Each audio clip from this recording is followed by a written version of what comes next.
Hopefully I have enough battery in here. I don't know how to start this because I was upset earlier, very, very upset, disappointed. Not quite sure how to take it because, as you know, most of my story is that I was unfortunately put in a position where I became houseless. And I have been thinking about doing van life and car life for many years, just never was able to get to a point where I can intentionally get into that situation. Well, I didn't have a choice but to try to live and take control and live that way in the last few months. I lost one job, and a few weeks before I lost that job, or gave up that job because actually I wasn't making enough to pay my bills. Point blank, the main bill, and I was months behind in rent, and the company worked with me for the first month, and then going in the second month, I still again unable to work enough to pay the full rent. I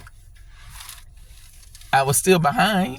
So, and they just decided that even though I got caught up on the first month, the month that was late, but going into the second month, I was still behind. They didn't want to work with me anymore. And it wanted all or nothing.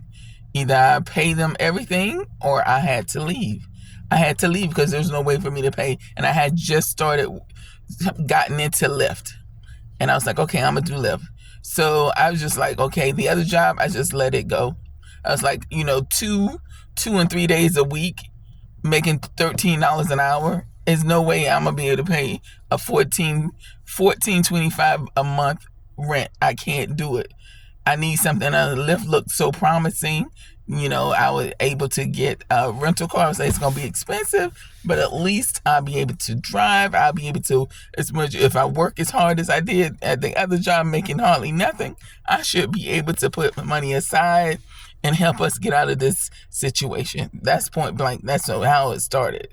Well, you got evicted, living in the car to try to do I'm still trying to do the car life and get my head around it. I'm okay with it now. We've got in a routine about sleeping with it.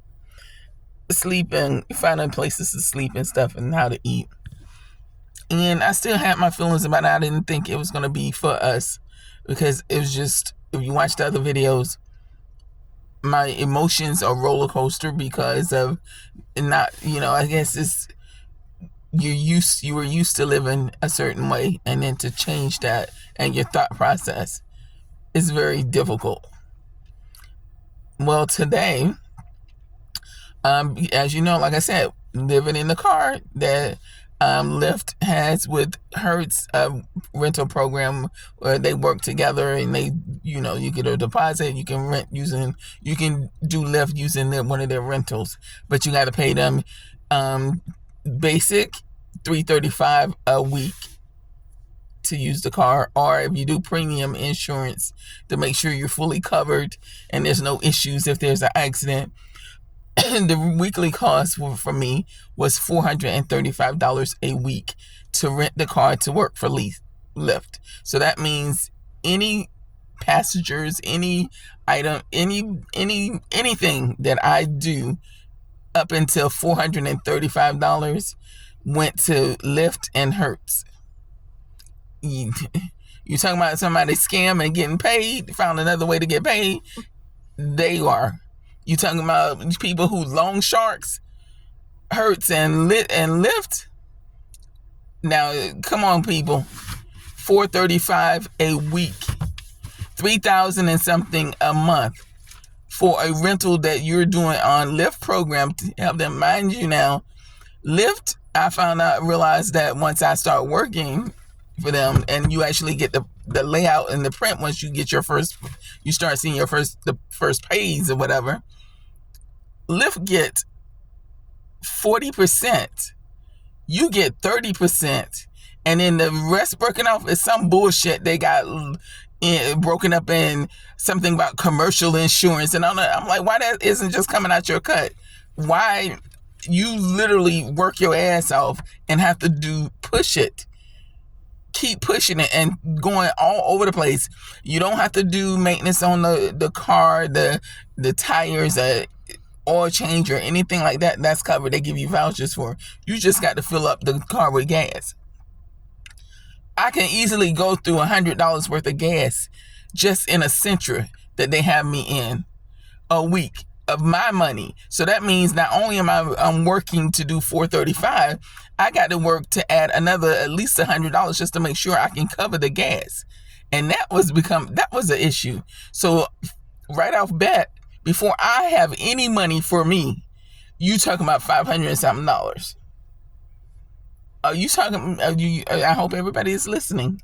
So anyway, needless to say, like yesterday, I worked from 4:30 a.m. until like 6 something at night. I think she was actually, because I did take a lunch and stuff like that. You do stop in the day. It's not straight through. A stop and eat breakfast, stop and take lunch. And mind you, everybody know, like I said, we stay in our car. I don't have a babysitter. My son goes to school online, so he's not in school or whatever, like going to a brick and mortar. He does school online. So he's where, I stop and we have time when we go to the library so he can do his assignments or whatever. I worked until 12 hours. They actually ended up sending me a message. I was going to do 1 more hour because, again, I'm trying to get it. I finally got to a point where they got their money. I need to make my money now. Everything that's going to come to me and my son got to live. We got to eat. I need to try to get us out of this situation. I need to push it. It hit 12 hours. Now I'm at 12 hours sitting in the car, not straight, but driving, trying to push it to get money so you can get out of the situation that you're in. I'm a single mom with no help. God helps me. Let me change that. I do have help because God makes sure we're safe. That He helps. I keep praying for, I guess I want to see help in a different way. And He's helping me in the way that He needs me to be helped. And I can't see what He's doing in the background, but I do see that He's shielding us and protecting us and making sure we're okay. And then the push come to shove, He makes sure no matter how small it is, because I go to the food pantry and get sandwiches and stuff because we need it. I don't have the money to go to dinner every day and can't buy food to cook because don't have money to buy a little camping stove or anything like that. So anyway, I'm not saying all that to say that. I said I'm upset today because with my son being had since the beginning, he's been my shotgun. When I pick up customers, most of them don't have a problem. Mind you, I've only been doing this a month and something. I already done over 500 and something rides. Most of the customers don't mind. They don't say anything. If they do, they just don't say anything. Because to me, he's 11 and he looks like a little boy. He's a little kid. You're in Uber or Lyft to get from point A to point B. You contract and call them for a ride, not who's in the car with you. Now, I understand if he was a 17, 18, a big guy, or something like that sitting in here. So as a woman, you would be fearful like, ooh, who's in the car? It's a man in the car with the person. But that's not the case. It's a child in the car. People had started, quite a few evidently, complaining to the company that there was a rider that I had a kid in the car with me. Now today, I know that the complaint probably there were 3 grown-ass men who we picked up at a hotel to go to the airport. Got them to the hotel safely. But the issue was the 3 grown-ass men had to sit in the back seat, and they were not happy that they had to squeeze their asses in the back seat. So I think they were the one who filed the complaint.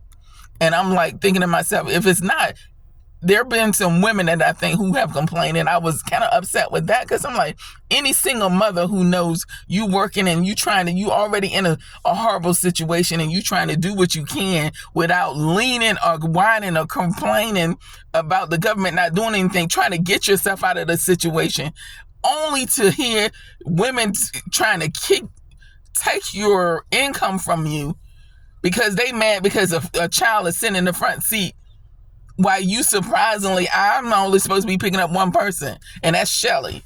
Shelly get her ass in the car, and Billy Bob come, his 230-pound date or whatever they going on the date. He's not on. I don't know who he is. I know he your date, but I'm a female.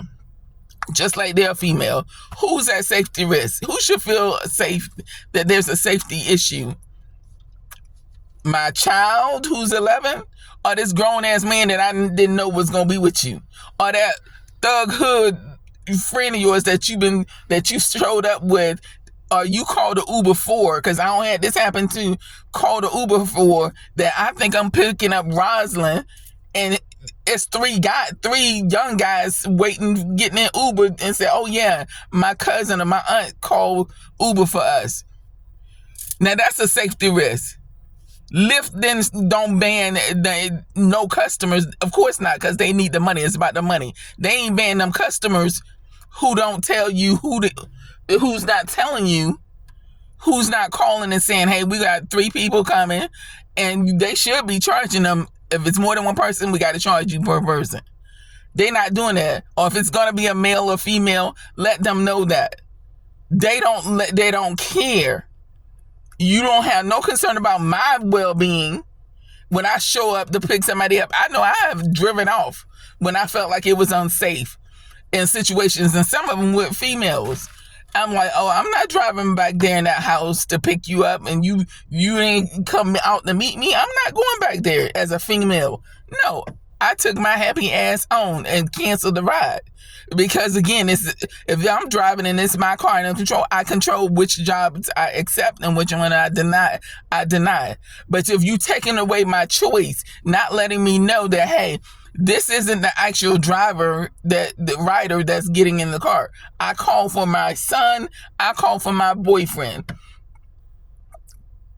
Or either I have somebody with me. They don't care about letting you know that, or require that the customer do, or penalize them when they don't do it. They don't do that.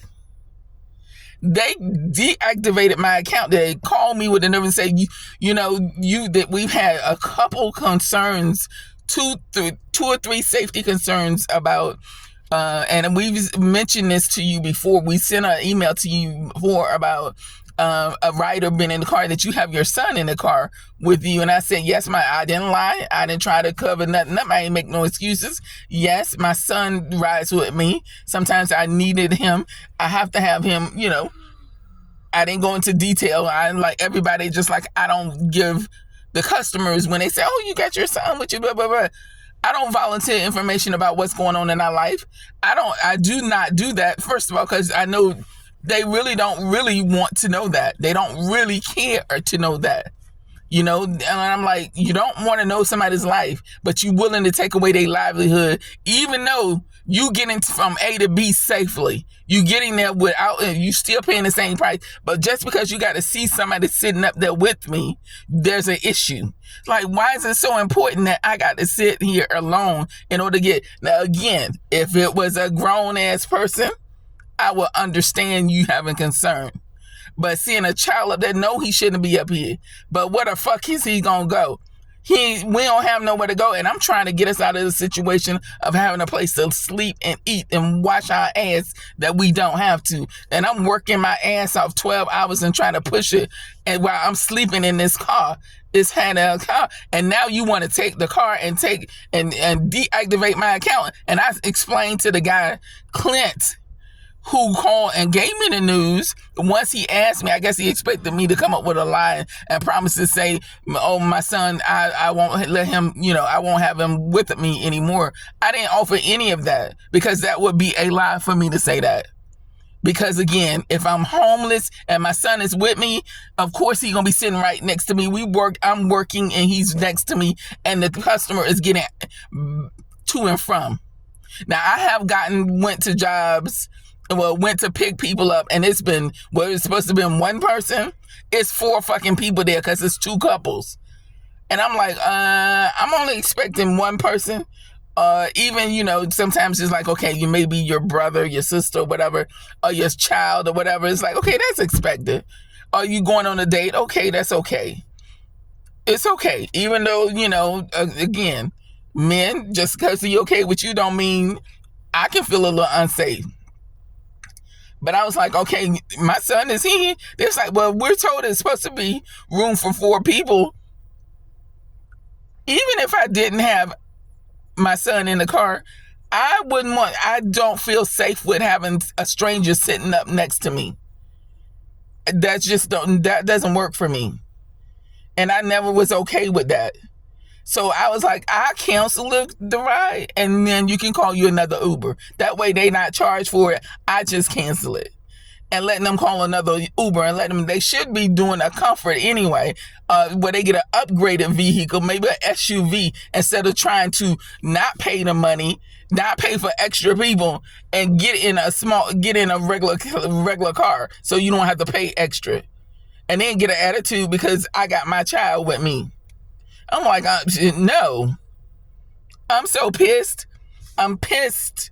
I'm upset because Lyft didn't give a damn shit about all the 500 and something people who were okay, who were happy, gave me great star ratings,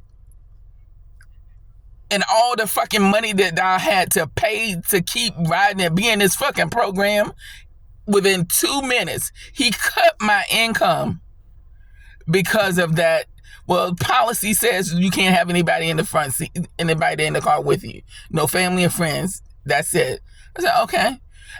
And I'm thinking to myself, all these people, nothing wrong with it. Hey, to each his own.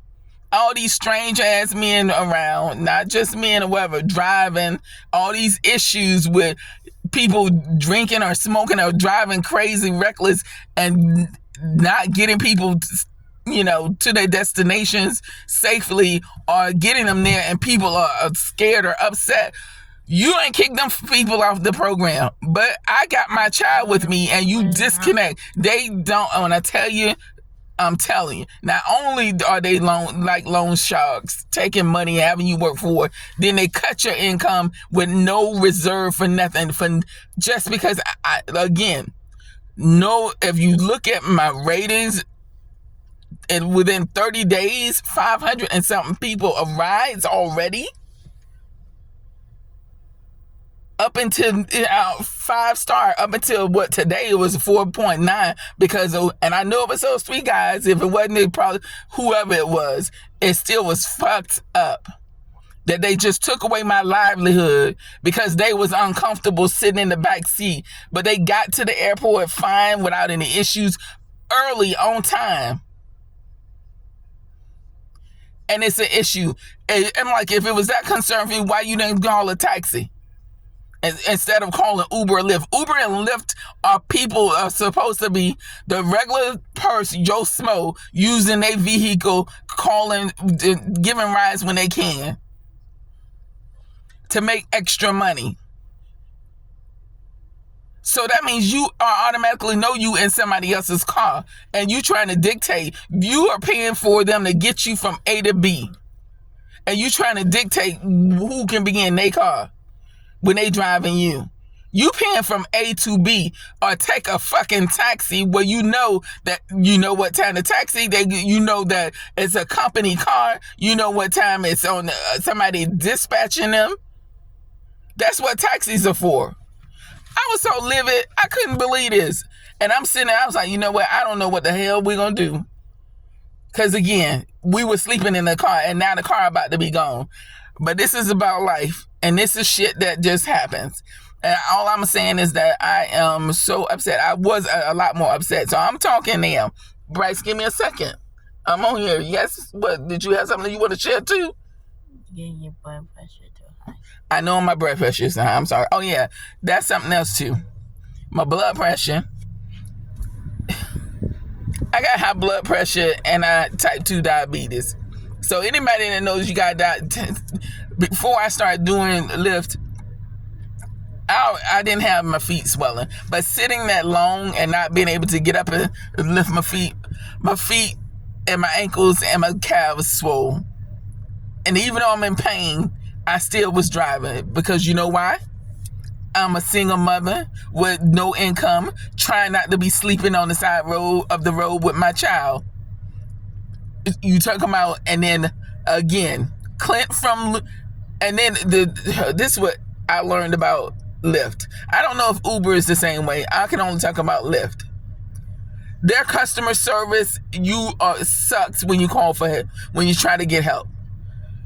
You have people that's sitting on the other end who don't understand what you ask them and repeat stuff. It's like, that's not what I asked you. Or do things that, I'm like, how can there be such a language barrier? Just a comprehension barrier. What's going on with that? So I kind of give up on that. And then I got somebody who called me today after sending me emails on a different team that's from the safety team who's, asked me, okay, we need to, talk about the policy, there were 2 concerns about your son. You had your son in the car with you doing these rides, and, that is against company policy. I'm like, yes, my son was in the car with me, He take rides with me. And, this is something I have to do. And I said, I don't understand how that's a safety concern. He's 11. He's a child. And they get from A to B and they get there safely. And you're trying to deactivate my account and take away my livelihood for not something unsafe, not because I'm smoking in the car, I smell like weed in the car, there's alcohol in the car, or I'm driving crazy, heretically, had accidents, none of that. Them people still picking up people and taking them, driving way past the speed limit. They still riding around here picking up people. They didn't take them. That's a safety, and I know they don't have safety. That's a safety. I was so hurt, and it's like, I can't believe this. I don't understand. No, I was like, you try to do right. You try not to. You don't mistreat people, and you get fucked over anyway. You try to be honest. You try to do the right thing. You stay prayed up. You still. And when I tell y'all, my feet and my ankles and stuff, even the compression socks, my ankles and feet still swole. They still swole from me sitting and driving. Hard to walk. Now my feet, and I went to the doctor, got water pills, all of that. I take blood pressure pills, all of that, while I'm sitting here still trying to get up off of my feet and get off of my ass, and still trying to make something better for me and my child so we can get to the next stage. I really thought, and that was one of the things why I always thought about VanLife and car life initially. That's why I always wanted to do that, is because I thought that, okay, you can get out of debt. You can actually get to a position where you don't have to ever worry about somebody taking your home from you. The basics of what it is to be alive. To have a clean shelter, food, clothes, water, basic health shit, basic life, that you don't have it. It's not given to you. You can't even work when you try to work unless you in that cycle, unless you find a job that you miserable at, and everybody doing it. We all do it. You stay on that rat race because you have to stay on the rat race. You end up dying early because you're so unhappy with the damn job you had to do for 50 damn years to retire, for them to let you go because they companies merged or they got a better. So, okay, I'm stopping because I can keep going on and y'all just keep hearing me complain and whine. I'm going to ask God for forgiveness and try to bring down my pressure and pray that I'm here for my child and that we get through this together as we always do and get past this. But I promise you guys, if you even think about wanting to do Lyft, research. Like I said, I can't talk about Uber. I can only talk about how I've been treated since I worked Lyft. They kicked me off the program. I wouldn't recommend that program to anyone. I only stayed on it as long, I guess it only been a month and a half or whatever, is because I ain't have a damn choice. That was income, and I had to bring my child right with me, and I can't leave him nowhere. Where am I leaving him? Ain't nowhere. Where am I leaving? I don't have nobody to leave him with, and I wouldn't leave him with just anybody, because his safety is my important too. So it's better to be with me. Man, not like when you got at your own place or whatever, your child, you put a key around their neck, they can go sit in the house until you get off work. He ain't got no house to sit in until you get off work. So he had to be with me. And then all the women that complained or had their little issues about him riding and me having him riding in the car with me, you didn't care about what was going on with my life. You made a judgment decision, a call about something, a preconceived notion of what you thought was going on. No care to ask, other than that he in here with you. Oh, you got your, yeah. And I ain't volunteering no information because first of all, I didn't want any pity. But then the second of all, I knew you didn't give a shit. You was just basically wanting to find out information. But anyway, I'm hurt and I'm mad and I'm gonna let it go. And hopefully tomorrow will be a different day. And ask God to forgive me, and maybe hopefully that it'll be better tomorrow than it is today. Because again, I don't know where the hell we gonna go or do. And I'm not gonna be pissed. I'm trying not to. I don't cry it out, so I can't cry no more. When I tell you I cried, I tried to say, let your child know you're crying and see you crying. I couldn't help it because I felt like, damn, I've been kicked again. It's like I got kicked in the stomach. And I'm trying to do right. Get kicked in the fucking stomach. But anyway, good night, y'all. Peace. Until the next time.